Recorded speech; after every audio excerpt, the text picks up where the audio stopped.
शिरक वारा तू शरीयत दिया शिरक वारा तू शरीयत दिया सियाणो थी बातिल खे छॾ हकीकत दिया आ नसीहत दिया सब कलामुल्ला शान मालिक जो पढ़ तमाना में मान मालिक जो सब कलामुल्ला शान मालिक जो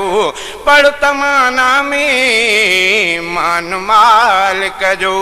जिद छॾे दे पढ़ तू सोचे राज रिंदी लह तू लोचे एज़दी मशीयत दिया शिरक वारा तू शरीयत दिया शिरक वारा तू शरीयत दिया सियाणो थी बातिल खे छॾ हकीकत दिया आ नसीहत दिया शिरक वारा तू कबर वारन खे सॾकंदो आहीं बेवसन आॾो तड़पंदो आहीं कबर वारन खे सॾकंदो आहीं बेवसन आॾो तड़पंदो आहीं गफ़लतुन में थो गुज़ारे पाण कां थो बाहि बारे वहदहू वसीयत दिया शिरक वारा तू शरीयत दिया शिरक वारा तू शरीयत दिया सियाणो थी बातिल खे छॾ हकीकत दिया आ नसीहत दिया दीन में जायज़ मुशरिकी नाही इन तरह मिलनी बुजुर्गी नाही दीन में जायज़ मुशरिकी नाही इन तरह मिलनी बुजुर्गी नाही बाट में आलाट वहदत बुजुर्गन जी वाट वहदत तू इन तरीक़त दे आ शिरक वारा तू शरीयत दिया शिरक वारा तू शरीयत दिया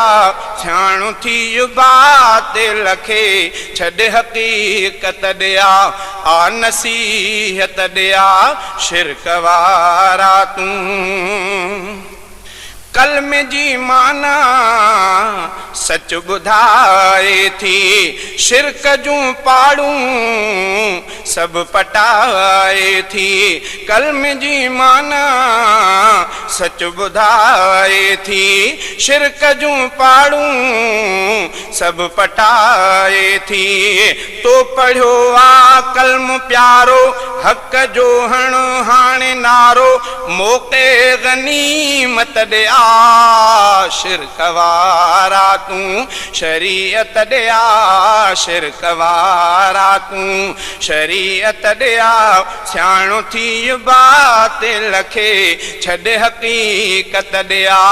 आ नसीहत दिया शिरक वारा तू शरीयत दिया शिरक वारा तू इन तरीक़े में खोड़ कंदा थी कबरकारी थी अगते डंडा थी इन तरीक़े में खोड़ कंदा थी कबरकारी थी अगते डंडा थी सच रफीका हेॾे इज्जत हेॾे गुल फुल हेॾे जन्नत ऋण छॾे दे ज़ीनत दे आ शिरक वारा तू शरीयत दिया शिरक वारा तू शरीयत दिया सियाणो थी बातिल खे छॾ हकीकत दिया आ नसीहत दिया शिरक वारा तू शरीयत दिया शिरक वारा तू शरीयत दिया सियाणो थी बातिल खे छॾ हकीकत दिया आ नसीहत दिया आ नसीहत दिया।